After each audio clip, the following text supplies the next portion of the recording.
여러분, 인생에 어려움이 닥치면은 참 우리가 우선은 두려움에 떨게 되고요.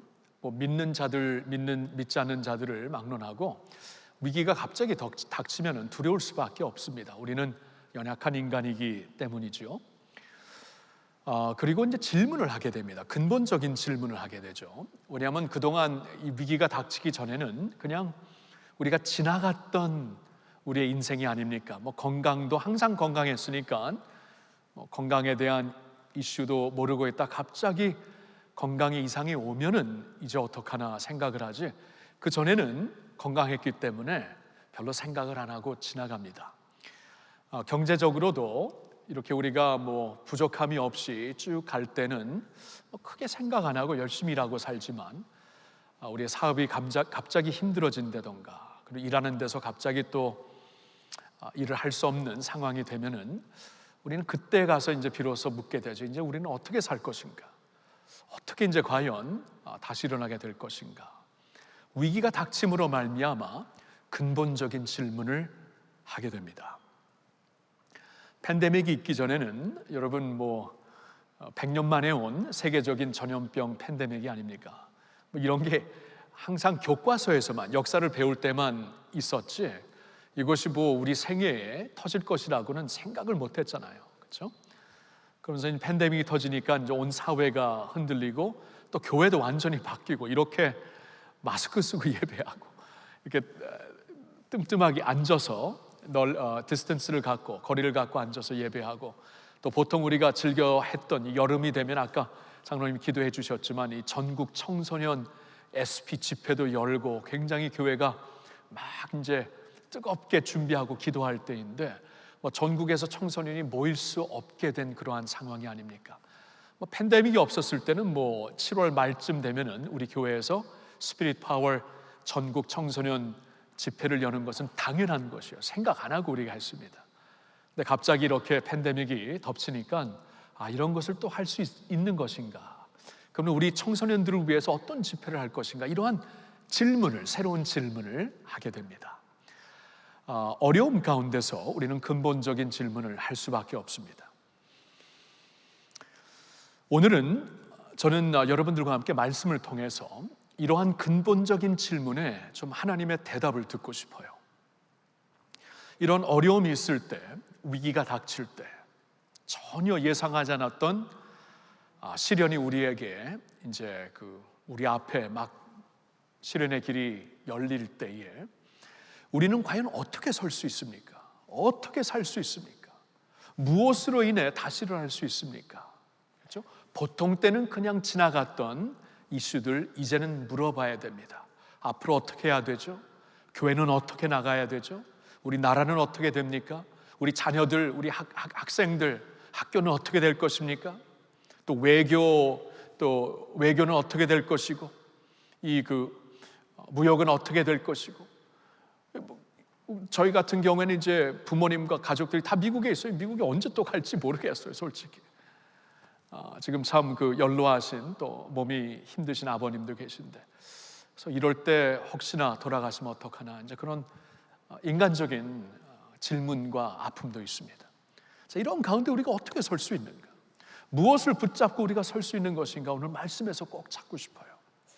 자, 오늘 말씀은 사실 사도행전 이제 18장, 19장, 20장을 보면은 사도 바울의 세 번째 선교 여행이 기록되어 있는 말씀에서 우리가 보려고 합니다.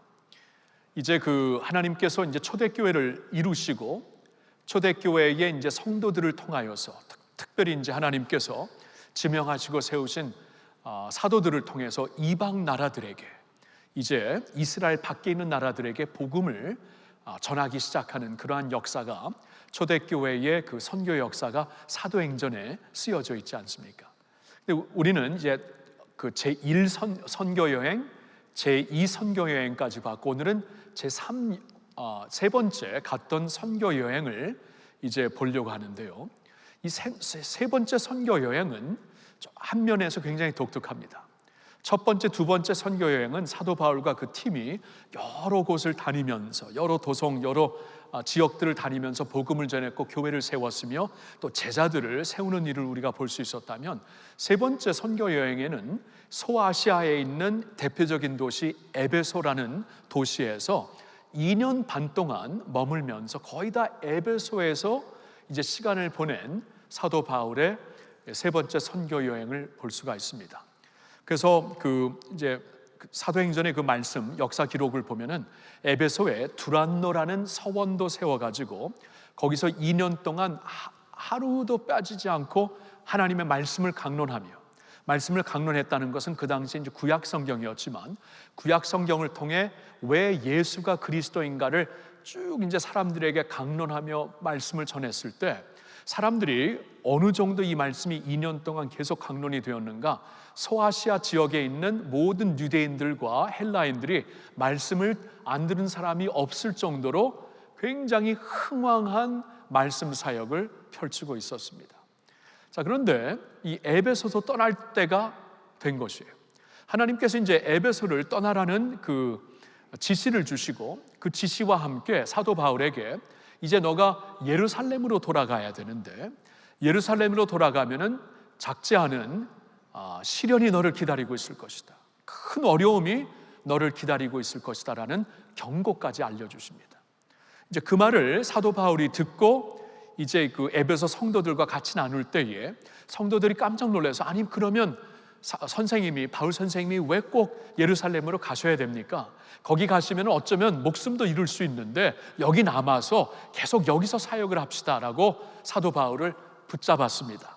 붙잡았을 때 바울이 에베소 교회, 특별히 에베소 그 교회 장로들에게 전한 말씀이 사도행전 20장에 나와 있는데요, 그 말씀에서 두 구절을 여러분들과 좀 보고 싶거든요. 그리고 이 두 구절 중에 특별히 두 번째 구절에서 오늘 이제 제가 설교를 시작하면서 던졌던 질문, 이러한 팬데믹 앞에, 이러한 위기 앞에 우리는 무엇을 붙잡고 과연 설 수 있는 것인가, 이 질문에 대한 대답을 그 두 번째 구절에서 특별히 좀 생각을 해보고 싶습니다. 자, 그런데 이제 두 구절을 보고 싶은데 먼저는 20장 24절이 됩니다. 24절 한번 같이 읽어볼까요? 내가 달려갈 길과 주 예수께 받은 사명 곧 하나님의 은혜의 복음을 증거하는 일을 마치려 하면은 나의 생명조차 조금도 귀한 것으로 여기지 아니하노라. 자, 사도 바울의 여기서 이제 주고 있는 그 대답은, 이제 성도들이 막고 있었거든요. 가지 말라고 부탁을 하고 있을 때 바울이 이제 얘기를 하는 것이죠. 나에게는 생명보다 더 귀한 것이 있다. 그것은 주님의 복음의 은혜를 전하는 것이다. 은혜의 복음을 전하는 것이다. 왜냐하면 바울도 한때는 굉장한 종교인이 아니었습니까? 종교를 통해, 율법을 통해 하나님을 좀 알아가려는, 하나님께 가보려는 굉장히 남다른 열정이 있었던 사람이었는데 결단코 종교가 그를 살리지 못했어요. 그에게 평안을 주지 못했어요. 그에게 이제 평안을 주고 또한 구원의 확신을 주었던 것은 은혜의 복음을 깨닫게 되었을 때, 이 복음이라는 것은 하나님의 좋은 소식인데 이 세상에도 많은 좋은 소식이 있잖아요. 근데 하나님의 좋은 소식은 여기 나와 있듯이 은혜의 복음, 하나님의 은혜를 알려주는 이 복음을 접하게 되면서 비로소 그렇게 해서 구원받을 수 있구나. 내 노력으로 어떠한 종교의 열정으로 하나님께 나아갈 수 있는 것이 아니라 하나님이 예수 그리스도를 통해 허락하신 은혜를 내가 붙잡을 때 하나님 앞에 나갈 수 있는 것이구나. 한때 종교에 깊이 빠져 있었던 바울이었기 때문에 지금 바울에게는 이것보다 더 중요한 게 없어서 이것을 알려야 영혼들이 살 수 있기 때문에 자신도 이 은혜의 복음을 통해서 살았기 때문에 이 은혜의 복음을 전하는 것은 내 목숨보다도 귀한 것이다 하면서 가겠노라고 얘기를 하고 있습니다. 여기서 좀 주목하고 싶은 것이 그냥 복음이라고 하지 않고 은혜의 복음이라고 합니다. 자, 두 번째 말씀, 오늘 특별히 두 번째 말씀이 키가 되는데요, 32절 말씀도 같이 읽어봅시다. 지금 내가 여러분을 주와 및 그 은혜의 말씀에 부탁하노니 그 말씀이 여러분을 능히 든든히 세우사 거룩하게 하심을 입은 모든 자 가운데 기업이 있게 하시리라. 자, 이 말씀도 이제 에베소 교인들을 떠나기 전에 이제 바울이 그동안 그들의 목자가 아니었습니까? 스승이 아니었습니까? 사도였는데 그들을 놓고 떠나게 됩니다. 이제 그들을 놓고 떠나게 되면 복음을 반대하는 자들이 이리떼처럼 늑대처럼 교회 안에 들어와서 하나님의 어린 양들을 물고 가려고 할 것이다. 이 어려움이 분명히 있을 것이라고 얘기를 했거든요. 경고를 했거든요. 그런데도 이제 바울은 확신이 있습니다. 이러한 이리떼가 들어올 것이고 자신도 이제 그들을 놓고 떠나야 되는데 분명히 이것이 여러분들을 지킬 것이다 하면서 여기서 강조하는 것이 은혜의 말씀. 여기서도 그냥 말씀이라고 하지 않고 은혜의 말씀. 이 말씀이 여러분들을 능히 든든히 세울 것이고 또한 거룩하게 하심을 입은 모든 자 가운데 기업이 있게 하시리라. 그러니까 천국 가는 날까지 너희들을 능히 지켜줄 것이다 라고 말씀을 하는 것이에요. 그러니까 여기에 대답이 있습니다. 그러니까 이제 사람도 떠나고 지금까지 의지하고 붙잡았던 사람도 떠날 것이고 어떠한 시스템도 이제는 없어질 것이고 지금까지 이렇게 기댔던 자원이 다 떠날 것인데 그 모든 것이 너희를 붙잡아 주는 것이 아니라 영원히 있는 하나님의 은혜의 말씀이, 하나님의 은혜를 설명해 주는 그 말씀을 내가 이해하고 그 은혜를 붙잡고 은혜를 깨닫고 살면은 이것이 여러분들을 능히 든든히 붙잡아 주실 것입니다. 이게 이제 이 말씀이에요. 여러분, 오늘 제가 전하고 싶은 말씀이 여기 있습니다. 여러분, 이러한 위기 가운데 지금 한 사람 한 사람 여러분들이 지금 겪고 있는 위기는 다 다릅니다. 다 달라요. 그리고 인텐시티도 그 정도도 다 다르고요. 그런 가운데 과연 무엇이 여러분들을 지켜줄 수 있는 것인가? 사람이 할 수 있는 것, 목사가 할 수 있는 것은 굉장히 제한되어 있습니다. 어떤 시스템으로도 할 수 있는 것이 제한되어 있습니다. 결국엔 여러분들이 이제 하나님 앞에 스스로 설 수 있어야 되는데, 왜냐하면 그 자리에 여러분들이 서지 다른 사람이 설 수 없거든요. 대신 설 수 없거든요. 여러분들이 서야 되는데 그 자리에 여러분들이 설 수 있도록 하나님의 은혜가, 그 말씀에서 우리에게 알려주시는 그 은혜, 말씀으로 비롯하여 우리가 깨달을 수 있고 붙잡을 수 있고 우리가 이렇게 그 말씀으로 설 수 있는 어떠한 그 기둥, 은혜의 기둥이 여러분들을 그 자리에서 능히 든든히 세워주실 줄로 믿습니다.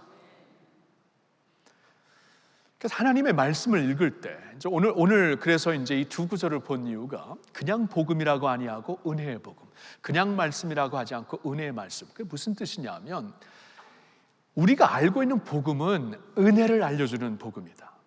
성경 이 66권에 지금 수천 페이지가 되는 66권의 이 말씀을 한마디로 요약한다면 하나님의 은혜다. 이 성경의 전체적인 아이디어는, 이 틀은 하나님의 은혜를 가르쳐 주는 것이다. 그 은혜를 붙잡고 깨달아야 된다. 그 은혜를 깨달으면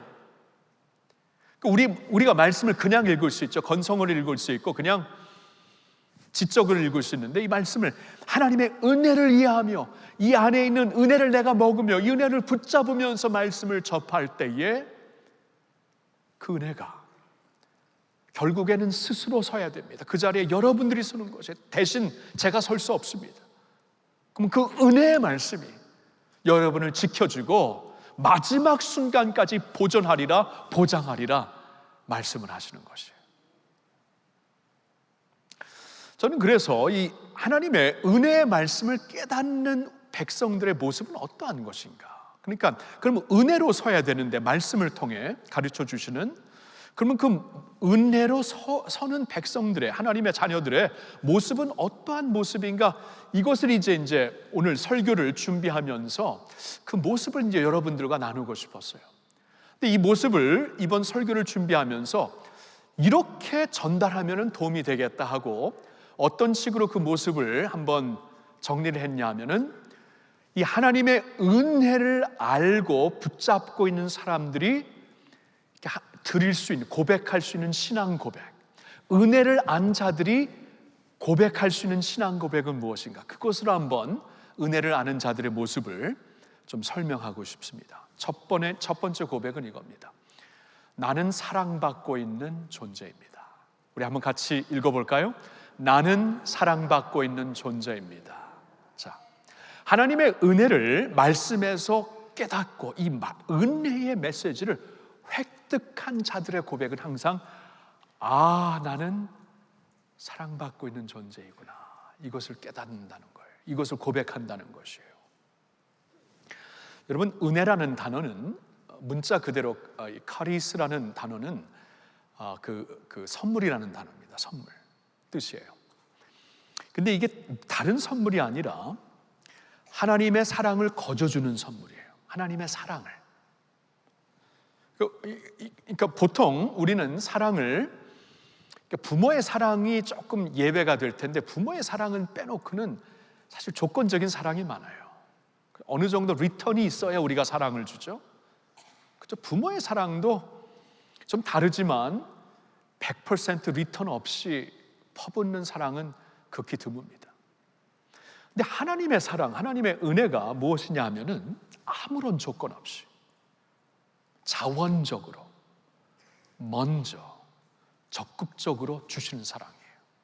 성경을 보니까 로마서 5장 8절에 우리가 아직 죄인 되었을 때 하나님이 예수 그리스도를 보내시어서 우리를 위해 죽게 하심으로 하나님이 우리를 향한 자신의 사랑을 확증하셨다, 이런 말씀이 있어요. 그러니까 죄인 되었을 때 사랑하신 거죠.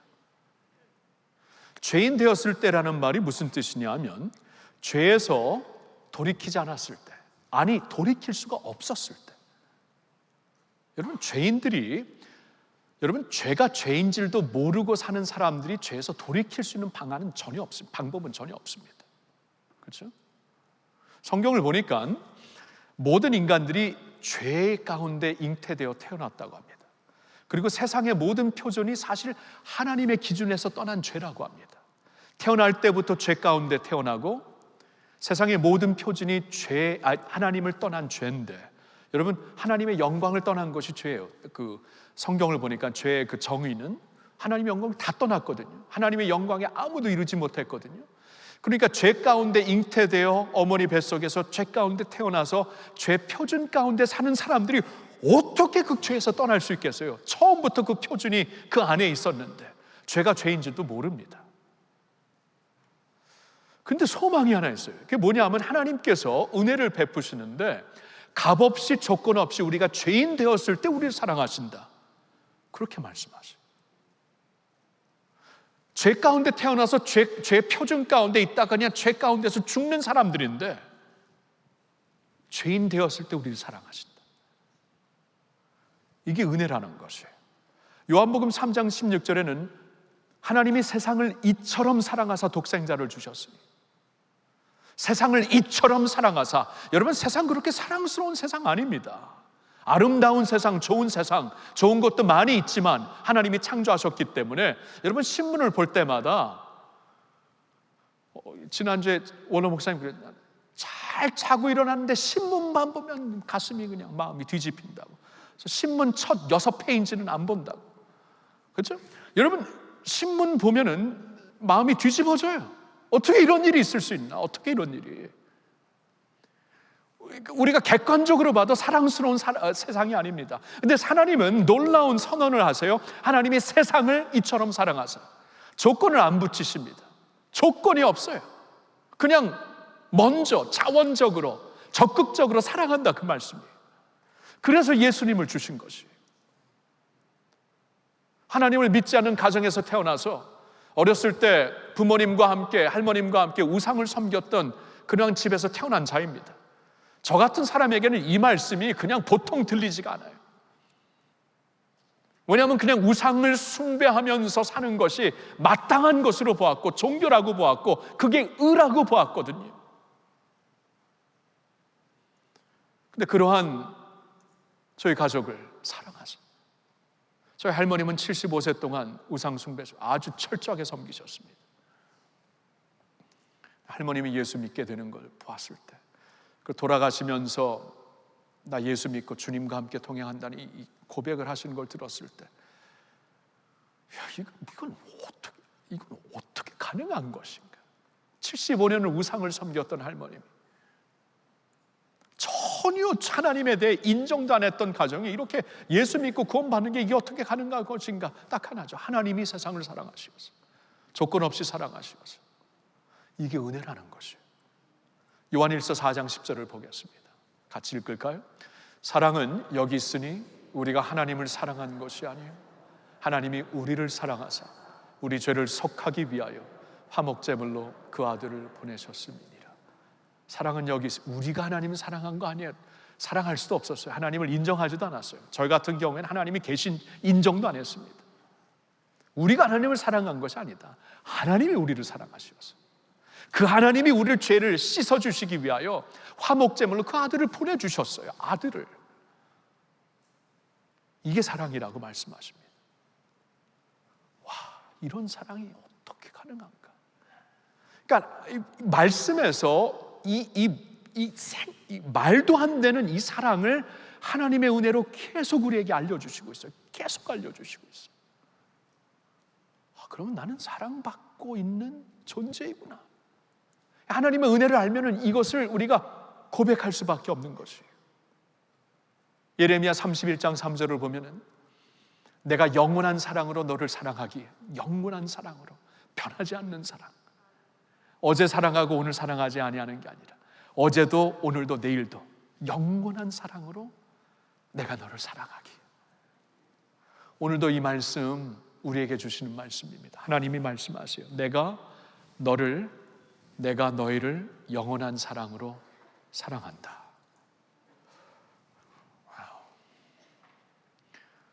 이게 이제 성경이 가르치는 하나님의 은혜이거든요. 그러면 우리가 이걸 깨달아야 돼요. 와, 나는 사랑받는 존재이구나.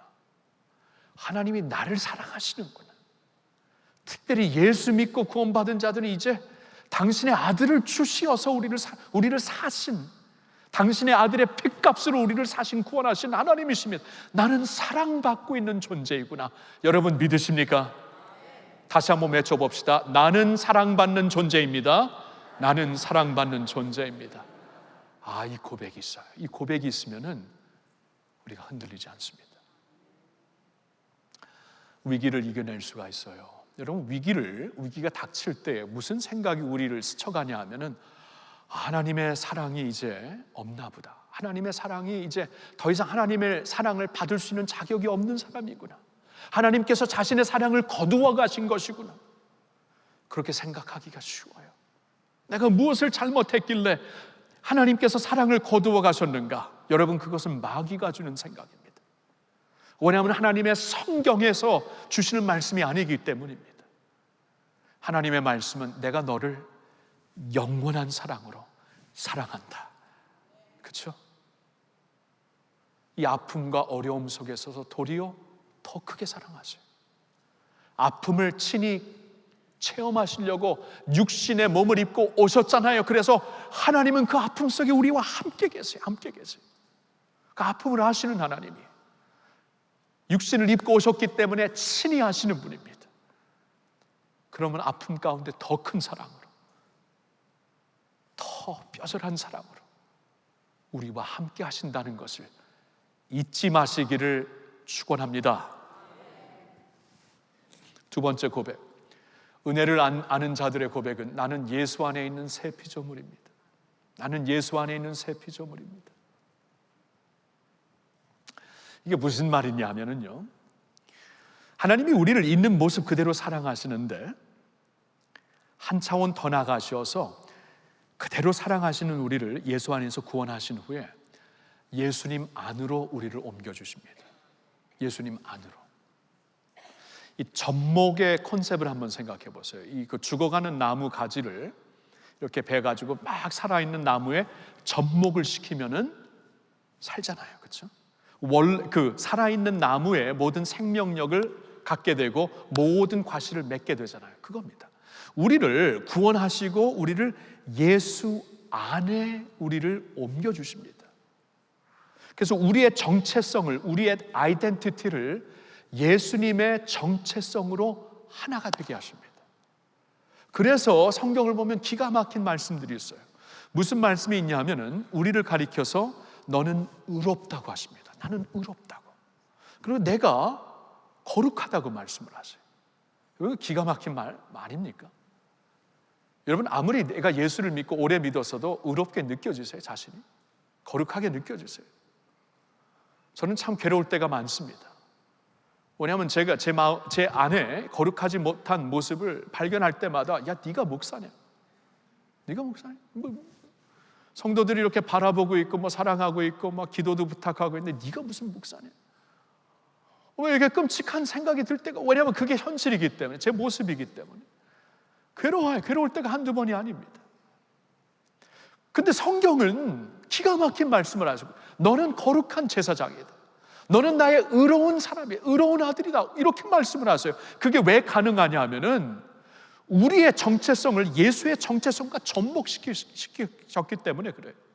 우리가 예수 안에 있습니다. 그러니까 하나님이 우리를 보실 때 우리의 모습을 그대로 사랑하지만 우리 안에 거룩함이 없고 의로움이 없지만 우리를 그 모습으로 아직 온전히 변하지 않은 모습으로 보는 게 아니라 접목된 예수의 모습을 통해서 우리를 보시는 거예요.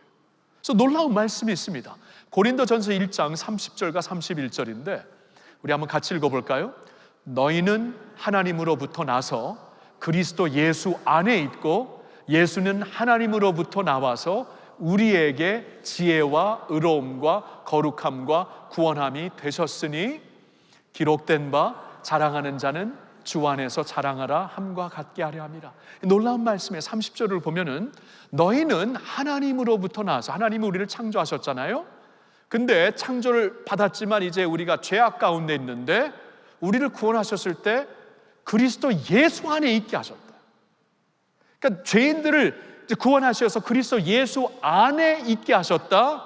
그러면 예수는 어떤 분인가? 그는 하나님으로부터 오시어서 하나님의 아들이 되시는데, 하나님의 의롭고 거룩하고 하나님의 그 순결한 아들이 되시는데, 그가 하나님으로부터 오신 하나님의 독생자, 근데 우리를 이제 그 예수 안에 있게 하심으로 그 예수는 우리에게 지혜가 되시며 의로움이 되시며 거룩함이 되시며 구원함이 되신다. 그러니까 하나님의 의로움, 지혜, 예수님의 의로움, 지혜, 예수님의 거룩함과 구원함이 우리에게 그대로 접목이 되었다는 거예요. 오 마이 갓, 저만 놀라는 것 같아요. 이게 예수의 정체성에 내 안에 내가 그 안으로 들어가 버렸어. 이게 하나님의 은혜입니다. 이게 하나님의 은혜이기 때문에 우리가 제가 아까 괴로웠을 때 막 나 자신을 보면서 모순된 모습을 보면서 하나님 앞에 정말 위선자의 모습을 보면서 괴롭고 흔들리고 쓰러지고 하나님 면목이 없고 그렇잖아요. 쓰러진 자세에 있잖아요. 근데 하나님께서 아니다, 내가 너를 구원하였을 때 예수 안에 있게 하여서 예수의 의로움이 너의 의로움이고 예수의 거룩함이 너의 거룩함이고 너 일어날 수 있다. 지난주에 수요일 날 주신 말씀 이사야 44장 21절에 오늘의 양식을 보니까 하나님께서 이스라엘아, 야곱아, 내가 너를 어찌 잊으랴, 너는 내가 만들었다, 너는 나의 종이다, 그런 말씀을 하시는 거예요. 지금 이스라엘 야곱이 하나님을 버렸거든요. 그들의 마음이 완강해져 갖고 하나님의 말씀을 듣지 않고 있거든요. 근데 하나님께서, 그러니까 그들이 막 이제 하나님의 그 훈계를 받고 막 나라를 잃고 추방당하면서 이제 하나님 별 낯이 없습니다, 면목이 없습니다, 우리는 이제 끝났군요, 우리는 소망이 없군요, 그렇게 생각하고 있는데 하나님께서 내가 너를 어찌 잊으랴, 너는 내가 만들었다, 너는 나의 종이다, 이렇게 하나님께서 부르시는 거예요. 어떻게? 너는 나의 종. 예수가 하나님의 종인데 예수 안에 있기 때문에 너는 나의 종이다. Whatever happens, no matter what, 너는 나의 종이다, 그 말씀이에요.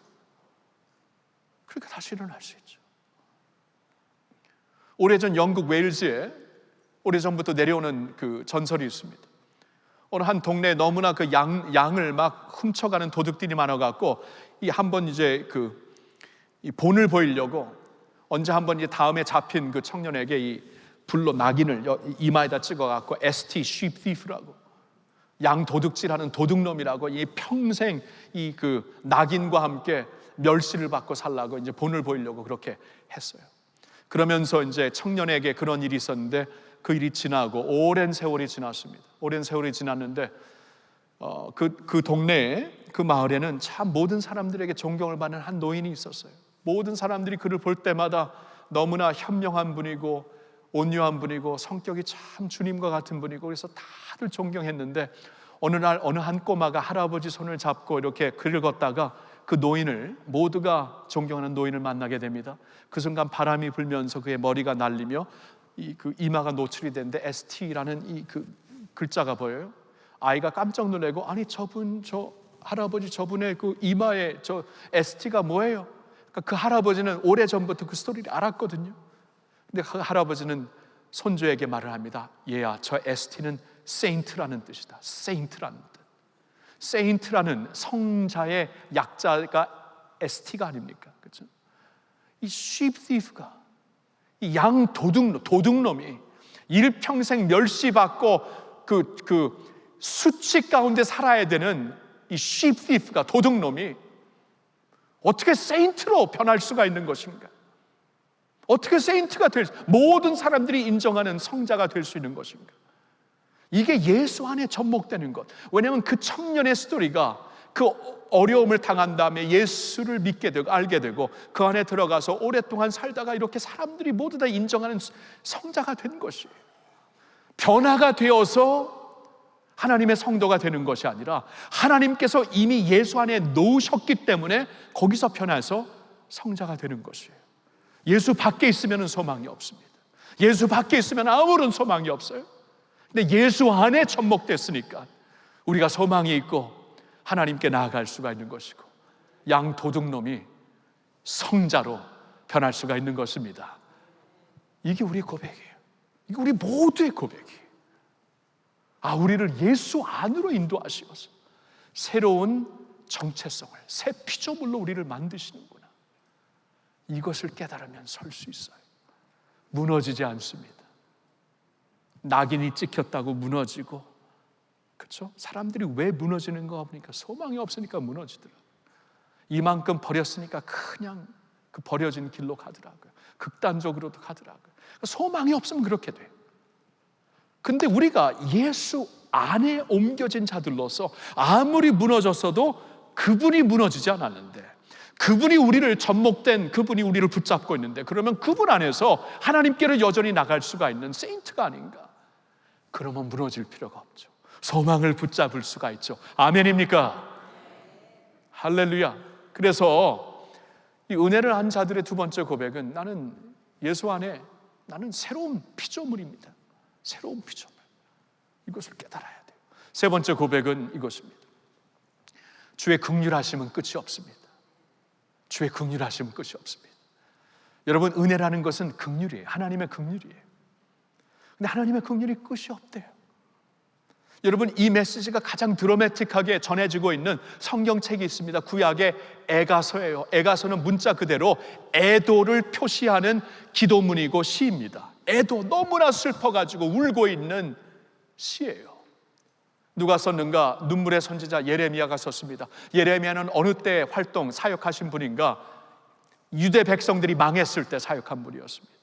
유대 백성들이 무너졌을 때, 국가를 잃고 성전을 잃고 이제 자신들과 자식들에게 아무런 소망이 없는 포로로 끌려가고 있었을 때 예레미야가 활동을 했거든요. 예레미야 선지자를 통해 그들이 이제 포로를 끌려가면서 하나님 앞에 올려드렸던 애도하는 시와 애도하는 기도가 예레미야 에가서인데, 에가서의 딱 중심에서, 심장에서 이런 말씀이 있습니다. 3장 22절 23절 우리말 성경 버전으로 한번 같이 읽어봅시다.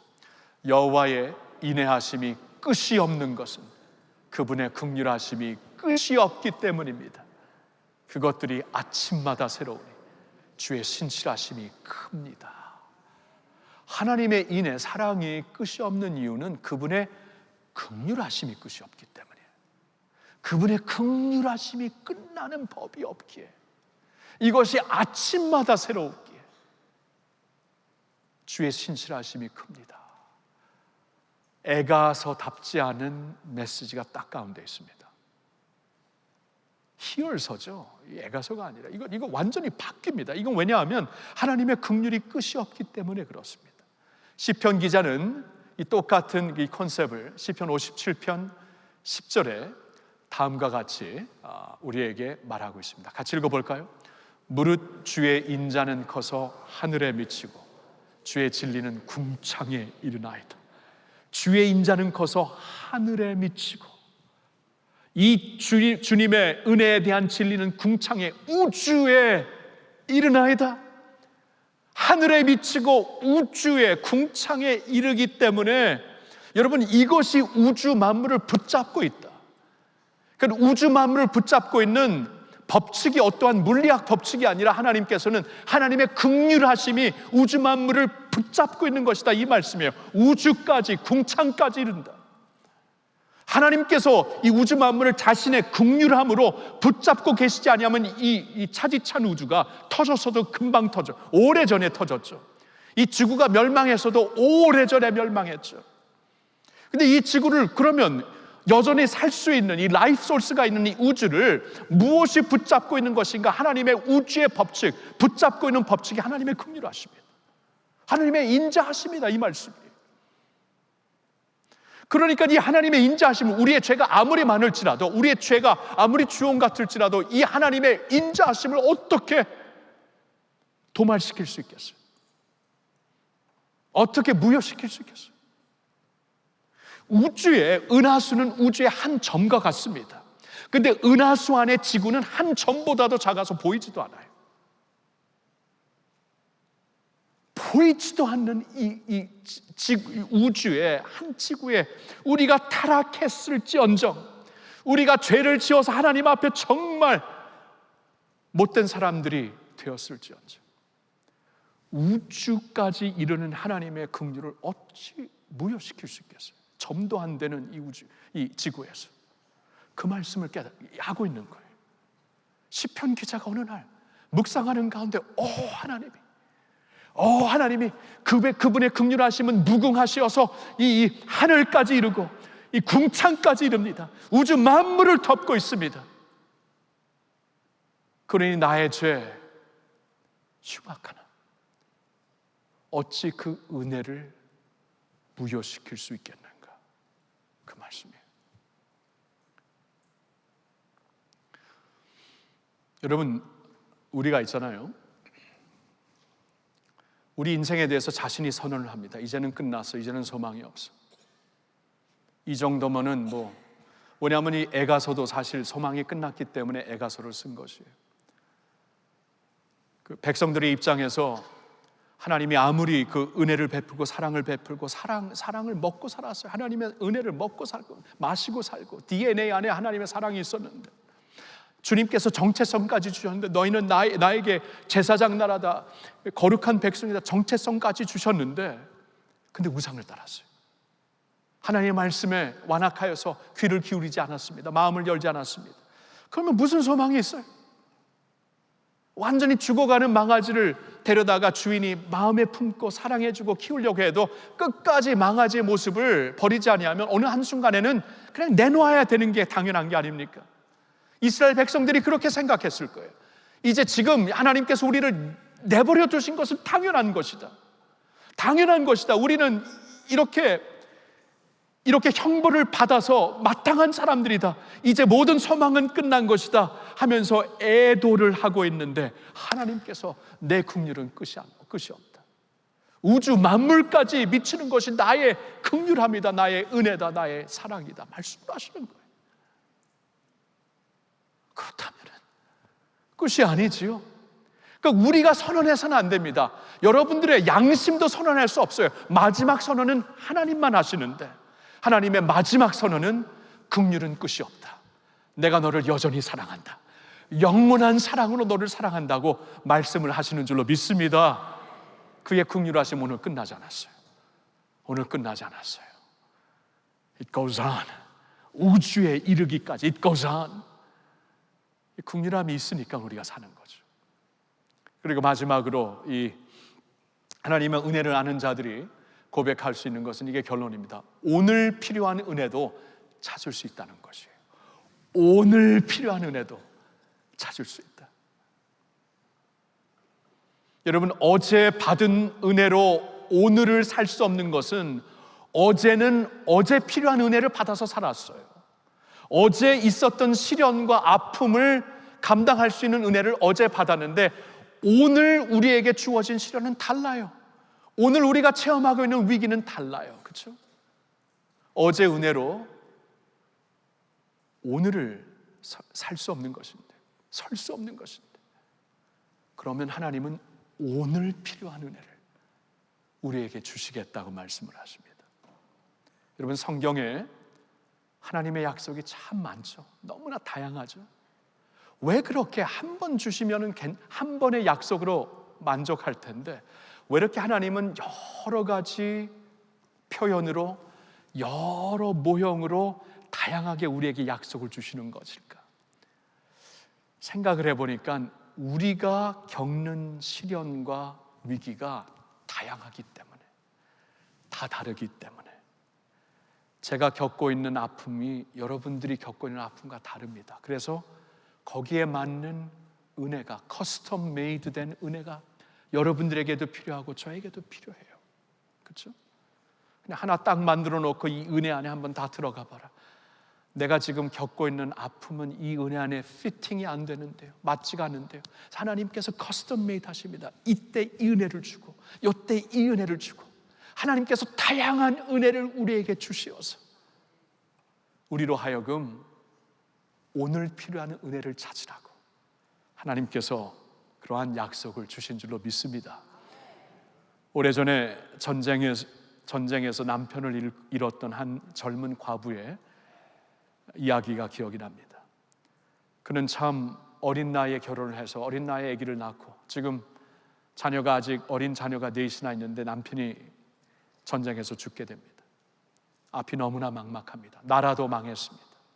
전쟁 때문에 쑥대밭이 되었습니다. 근데 그 여인은 하나님의 약속을 그날 말씀을 통해 약속을 받으면은 적은 쪽지에다 써가지고 접어서 계속 보관을 해둡니다. 필요할 때마다 한 장씩 꺼내서 보고, 그렇지, 이 은혜 있으면 되지. 은혜를 붙잡고 하루하루 살았는데 어느 날 그는 너무나 이제는 더 이상 갈 수가 없는 그러한 한계까지 이르게 되고, 앞이 이제는 보이지가 않을 정도로 눈이 퉁퉁 부었고 눈물이 흐르고 있는데, 그래도 그날 습관적으로라도 한번 약속의 말씀을 가지려고 가다가 눈이 안 보이니까 헛디뎌서 넘어집니다. 넘어지면서 탁 쳤는데 그 안에는 종이 쪽지가 그에게 다 흘러내립니다. 그때 하나님이 주신 말씀, 다 너의 것이다. 다 너의 것이다. 다 네 것이야. 오늘 필요한 은혜 거기 있어. 내일 필요한 은혜 거기 또 있어. 다 내 것이야. 내게로 와서 먹어. 내 은혜를 먹고 살아. 하나님께서 말씀하시는 거예요. 여러분, 오늘 무슨 어려움이 있으세요? 무슨 위기가 있으세요? 잘 나가던 건강이 갑자기 암이라는 소식 듣고 얼마나 척전병력 같은 그러한 소식입니까? 아기가 태어났는데 너무나 기뻐해야 되는데 아기에게 참 희귀한 병이 있어요. 얼마나 힘듭니까? 잘 하나였던 가족이 갑자기 위기 가운데 금이 가고 가정이 그냥 갈라집니다. 잘 나가던 사업이 갑자기 그냥 무너집니다. 여러분, 무슨 위기 가운데 있으세요? 다 달라요. 그리고 우리가 위기에서 이제 그 체험하는 그 모습도 다 달라요. 그 인텐시티도, 그 용도도 다 달라요. 그렇기 때문에 하나님께서 다양한 약속을 주시며 다 너의 것이다 말씀을 하고 있습니다. 히브리서 4장 16절을 보면 이런 말씀이 있습니다. 같이 읽어볼까요? 그러므로 우리는 긍휼하심을 받고 때를 따라 돕는 은혜를 얻기 위하여 은혜의 보좌 앞에 담대히 나아갈 것이니라. 여러분, 그러므로 앞문장과 연결이 되고 있는데, 앞문장에 뭐가 있냐면 우리의 큰 대제사장이 누구이신가? 우리의 큰 제사장이 누구이신가? 그는 지금 하나님 우편에 계신 예수 그리스도다. 예수 그리스도는 누구신가? 그는 한때 육신의 몸을 입고 오신 분이에요. 이 세상에, 그러니까 하나님이 멀리서 우리 피조물을 보시고 이렇게 관찰하신 게 아니라 우리 가운데 직접 육신의 몸을 입고 오셨어요. 그래서 우리의 배고픔을 아십니다. 우리의 두려움을 아십니다. 우리의 좌절도 느끼셨습니다. 우리의 낙심도 다 친히 경험하셨습니다. 그러니까 그분은 그런 분이다. 우리의 모든 아픔을 아시는 분이다. 친히 경험하신 분이다.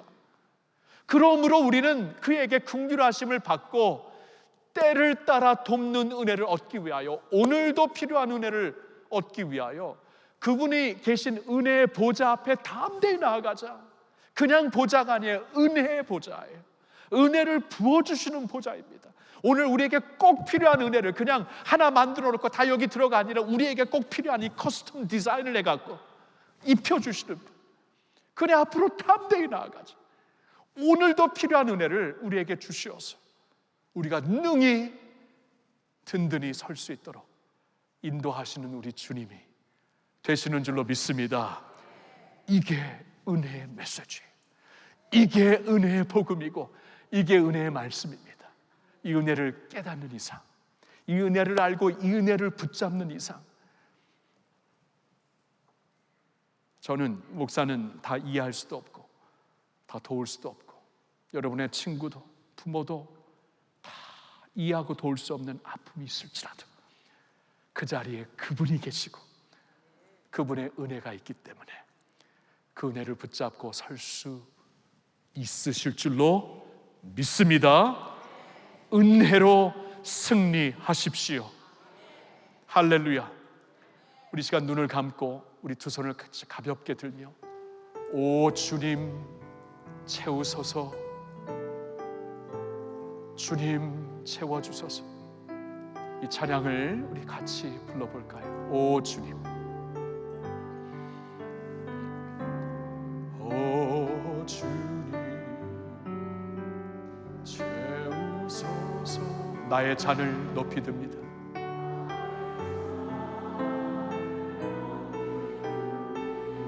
하늘 양식 내게 채워주소서.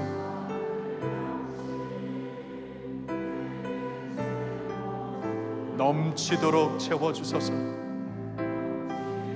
아멘. 간절한 마음으로 그 은혜를 오늘 구하세요. 은혜 보좌 앞에 오 주님, 오 주님 채우소서. 나의 잔 높이 듭니다. 하늘 양식 내게 채워주소서. 넘치도록 채워주소서. 우리 두 손을 가볍게 들고 이 시간 주님의 은혜를 구하세요. 은혜는 구하고 내가 받아야 되는 것입니다.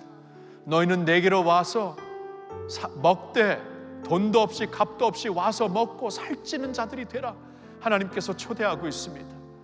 주님 앞에 나오세요.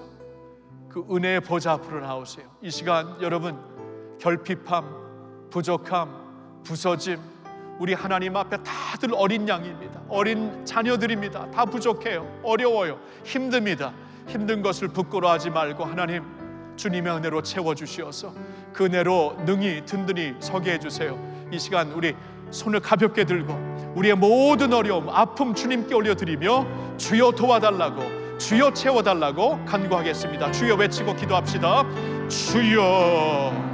하나님 아버지, 하나님 아버지 은혜의 보좌 앞으로 오늘도 나옵니다. 은혜의 보좌 앞으로 나와 주의 백성들이, 주의 어린 양들이 구합니다. 목자 되신 주님이 채워주시지 아니하면 우리 배고픕니다. 아버지가 우리를 보호하시지 아니하면 우리 홀로 설 수 없습니다. 어린 양과 같은 우리들, 어린 아이와 같은 우리들 주님 붙잡아 주시고 오늘 설 수 있는 은혜를 내려주시옵소서. 하나님 그 은혜로 나는 사랑받고 있구나. 그 은혜로 나는 예수 그리스도 안에 접목되어 새 피조물이 되었구나. 그 은혜로 하나님의 긍휼하심은 끝이 없구나. 그 은혜로 오늘 필요한 하나님의 족한 은혜도 받을 수 있구나. 주님 깨닫게 해주시고 그 은혜를 받아 서게 하여 주시옵소서. 주의 백성들 강건하게 하옵시고 사람이 할 수 없습니다. 시스템으로 할 수 없습니다. 어떠한 신앙의 패러다임으로 틀로 할 수 없습니다. 주님이 하셔야 됩니다. 은혜로 해주시옵소서. 세워주시고 살려주시고 채워주시옵소서. 아버지 하나님 아버지, 오늘 우리는 이 자리에 주의 어린 양으로 모였습니다. 어린 양은 목자가 주시는 꼴을 못 먹으면 다 죽습니다. 주님, 차디찬 이 세상에, 차디찬 이 우주에 주님께서 우리에게 필요한 꼴을 주시고 은혜를 주시오니 우리 따뜻한 품 안에서 먹고 마시고 강건하게 될 줄로 믿습니다. 우리는 어린 자녀들입니다. 어린 자녀들이 아버지의 도움을 받지 아니하면 우리는 결코 설 수가 없습니다. 아버지, 오늘도 우리를 사랑하시며 오늘도 우리를 예수 안에서 우리를 붙잡고 계시며 오늘도 끝없는 그 긍휼하심으로 우리를 버리지 않고 기억하고 계시며 부르고 계시오니 오늘도 주님의 보좌 앞으로 나와 은혜의 보좌 앞으로 나와 오늘 꼭 필요한 은혜를 받기를 원합니다. 주님, 치유하여 주시옵소서. 주님, 고쳐 주시옵소서. 주여, 살려 주시옵소서. 주님, 새롭게 하여 주시옵소서. 주님이 하시면 가능합니다. 주님, 새롭게 하시옵소서. 주님 주시는 은혜로 세움받는 주의 백성들 되게 하여 주시옵소서. 할렐루야. 감사와 영광을 주님께 올려드리올 때 우리 주 예수님의 이름으로 기도하옵나이다. 아멘.